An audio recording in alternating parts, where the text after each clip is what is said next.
Друзья, приветствую вас на канале Террафакт.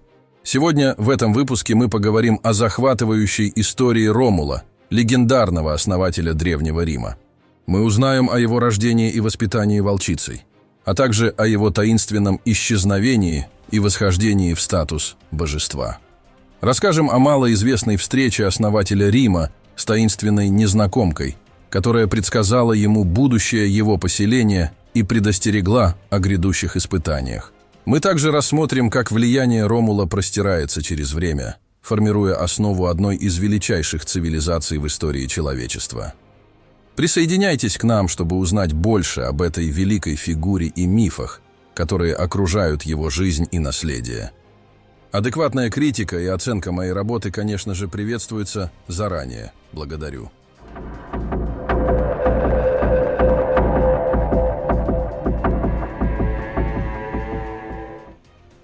Более 500 лет вечный город, Рим, был империей, мощь которой оставила след в истории человечества. От легендарного основания братьями Ромулом и Ремом до восхождения Октавиана Августа, первого императора, который заложил основы могущества и расцвета. Римская империя стала символом власти, инноваций и культурного богатства. Давайте же узнаем, как появилась такая великая империя и кто стоял у ее истоков. Основание Римской империи датируется 27-м годом до нашей эры. Основоположником империи стал Октавиан Август, приемный сын Юлия Цезаря, который правил до 14-го года нашей эры. Восхождение Октавиана на трон было обусловлено, в том числе его победой над Марком Антонием. Октавиан сумел убедить западные территории в том, что Марк Антоний предает интересы Рима ради своего желания управлять из Александрии в Египте вместе с Клеопатрой, царицей Древнего Египта и его любовницей. До установления империи, начиная с 509 года до нашей эры, Рим был республикой, а до этого, начиная с 753 года до нашей эры, существовало Римское царство. Происхождение Рима тесно основано на известной легенде о Ромуле и Реме, которые положили начало вечному городу. В нашем рассказе мы разбираем, какие аспекты этого мифа соответствуют истине, а какие нет. Существует версия, согласно которой Рея Сильвия, мать близнецов Ромула и Рема, связанная с приходом Энея, который бежал из Трои в Италию, была либо его потомком, либо внучкой. Тем не менее, более популярное предание гласит, что она являлась дочерью Нумитора, правителя города Альба-Лонга, который был изгнан своим братом Амулием, узурпировавшим власть. Имя Реи Сильвии происходит от латинского слова «силвус», означающего «лесовик», что было общим прозвищем или родовым именем всех монархов Альбы-Лонги. Амулий, стремясь предотвратить рождение детей от Реи Сильвии, сделал ее жрицей-весталкой.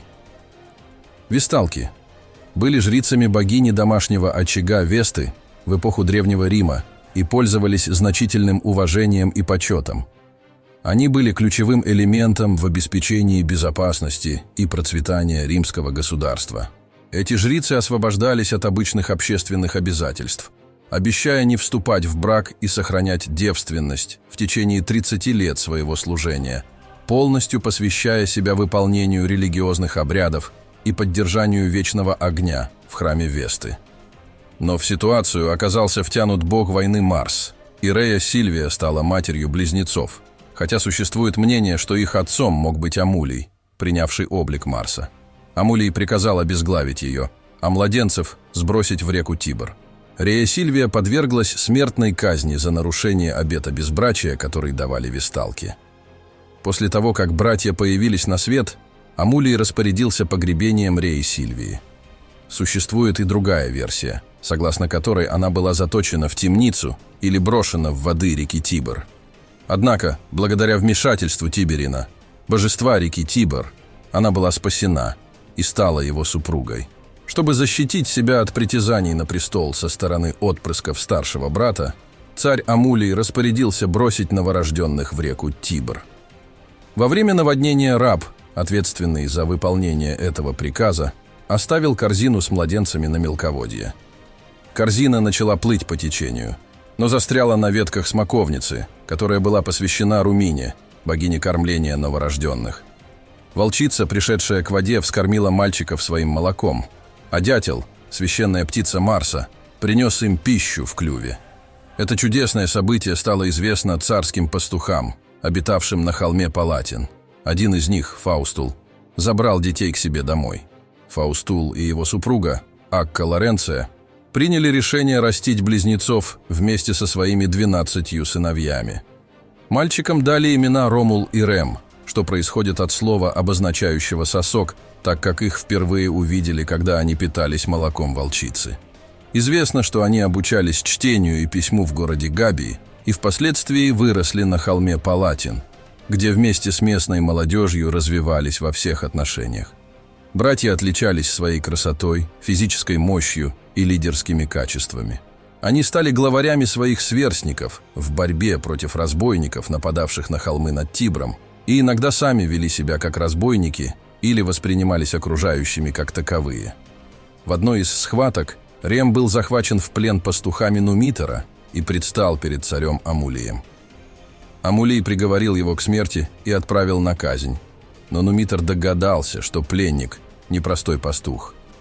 Узнав от Рема подробности его рождения, Нумитор понял, что это его внук. Рем получил от деда войско, в то время как Ромул, собрав пастухов, разбойников и беглых рабов, подошел к Альбалонге с армией. Братья совместно взяли город штурмом, Амулий пал от руки Ромула, и Нумитор вновь занял престол. После возвращения власти своему деду братья решили создать свое собственное поселение. Среди их последователей находились беглые рабы и преступники, которых жители Альбалонги не желали принимать в свои ряды. А разгонять собранное войско братья не хотели, так как это привело бы к потере недавно завоеванного влияния. В ходе подготовки к основанию нового города произошло необычное событие, о котором мало кто знает. Говорят, в то время, когда Ромул выбирал место для строительства и размышлял о будущем городе, он встретил девушку необычайной красоты.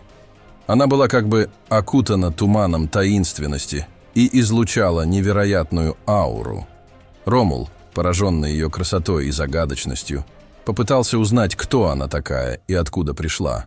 Но девушка лишь ответила: «Ромул, ты стоишь на пороге великих дел, город, который ты построишь, станет вечным, его величие пройдет сквозь века, а его имя будет жить в сердцах и умах людей.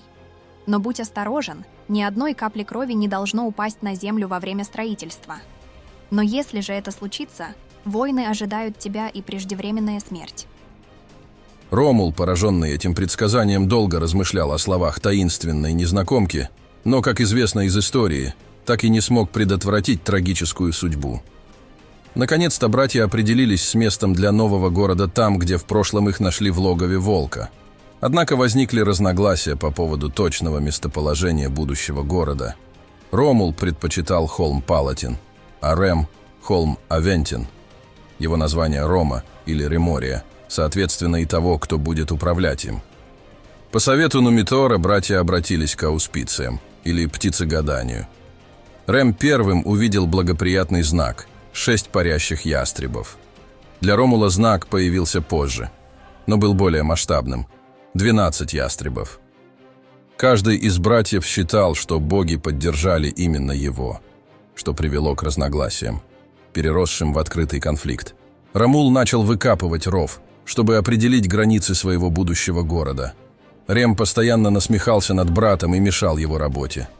В один из моментов Рем перепрыгнул через ров, что, возможно, являлось актом святотатства, и был убит на месте. Его ударил мечом либо сам Ромул, либо его друг, Целер. В той же схватке погибли Фаустул и его брат Плестин. Осознав произошедшее, Ромул был в отчаянии и даже хотел отказаться от строительства. Но Акка Лоренция убедила его продолжить. После захоронения Рема на Авентине, где и прошло погребение, на холме Палатин был основан новый город, который получил название Рим, что на латинском звучит как Рома. Древние авторы датируют это событие 11-м днем до майских календ, то есть 21 апреля. Это был 753 год до нашей эры. Основание Рима произошло с соблюдением этрусских традиций. Сперва была выкопана круглая яма, в которую положили предметы, считавшиеся необходимыми и полезными для жизни, согласно законам и природе, а каждый будущий житель города бросил в нее горсть земли. Эта яма стала центральной точкой большого круга, границы которого были отмечены бороздой, вырытой основателями. Таким образом была обозначена священная граница Рима, или Померий. В пределах этой границы находились не только холм Палатин, но и соседний Капитолий. Основателя Рима Народное собрание провозгласило царем. Он создал группу из 12 ликторов, ввел первые законы и, чтобы заселить обширные территории внутри Померия, объявил рощу между холмами убежищем и начал предоставлять гражданские права всем, кто прибывал в его город, включая преступников, беглых рабов и других ищущих убежища. Новый царь разделил граждан Рима на две категории – патриции и плебеи. В качестве патрициев он выбрал 100 самых выдающихся граждан, которые вошли в состав царского совета, получившего название Сенат. Ромул стал первым магистратом в истории Рима, тем самым заложив фундамент 3 ключевых элементов Римской республики – Сената, магистратур и Народного собрания. Ему также приписывают создание системы патроната и формирование первых римских легионов, которые состояли из 3000 пехотинцев и 300 всадников, положив начало всадническому сословию. В начале своего существования молодое римское государство столкнулось с проблемой демографического дисбаланса. Большинство граждан были одинокими мужчинами, и окружающие племена отказывались отдавать римлянам своих девушек. Решив эту проблему радикально, Ромул устроил масштабное похищение. Он пригласил жителей соседних сабинских населенных пунктов, включая их жен и дочерей, на праздник в честь бога Конса. Во время торжества, по сигналу царя, римляне схватили незамужних девушек и увели их за пределы города. Согласно разным источникам, было похищено от 30 до 600 сабинянок, причем только одна из них, Герсилия, была замужем. Похитители взяли этих женщин в жены. После успешного похищения женщин римляне последовательно завоевали города Фидены, Крустумерия и Антемна. Тем временем сабиняне собрали мощную армию под командованием Тита Тация и захватили крепость на Капитолии благодаря измене Тарпеи, дочери коменданта. На Тибрских холмах развернулась ожесточенная битва, в ходе которой Ромул получил ранение камнем в голову. Римляне были на грани отступления, однако остановились благодаря вмешательству бога Юпитера. В критический момент сабинские женщины ворвались в центр боя, прекратив сражение, и помирили своих отцов и братьев с мужьями. На этом фоне был подписан договор. Замужние женщины в Риме были освобождены от всех домашних обязанностей, кроме прядения шерсти. Мужчины-сабиняне получили равные с римлянами гражданские права и поселились рядом с ними. Тит Таций стал соправителем Ромула. В результате этих событий увеличилось количество воинов в легионе до 6600 и число сенаторов до 200. Царствование Ромула длилось 36 лет. Однажды, 7 июля, во время проведения военного смотра на поле у Козьего болота, случилось солнечное затмение, и наступила полная темнота. Когда свет вернулся, римляне обнаружили, что Ромул бесследно исчез. Сенаторы объявили, что боги забрали его на небеса, но среди народа пошли слухи о том, что патриции убили царя во время затмения, разорвали его тело и тайно унесли. Чтобы предотвратить внутренние конфликты, друг Ромула, Прокул Юлий, заявил, что встретил исчезнувшего царя на пути из Альба-Лонги в Рим. Он сообщил Прокулу, что был вознесен на небеса и теперь является богом Квирином. Он также передал римлянам пророчество о том, что их город будет владычествовать над миром, после чего взошел на небо на глазах у Прокула. Так началась история культа бога Квирина. Ну и в заключении скажу, что история Ромула и основания Рима представляет собой интересный рассказ о смелости, лидерстве и его судьбе. Начиная с его рождения и воспитания, через конфликты с братом Ремом, создание и расширение Рима, до его загадочного исчезновения и превращения в бога Квирина, жизнь первого царя Рима остается вдохновляющей легендой. Он оставил после себя наследие, которое пережило века, превратив Рим в одну из величайших цивилизаций мира. Миф о встрече с таинственной незнакомкой добавляет еще один уровень таинственности и предопределения в эту уже загадочную историю, напоминая нам о том, как легенды и мифы могут влиять на наше восприятие истории и культуры.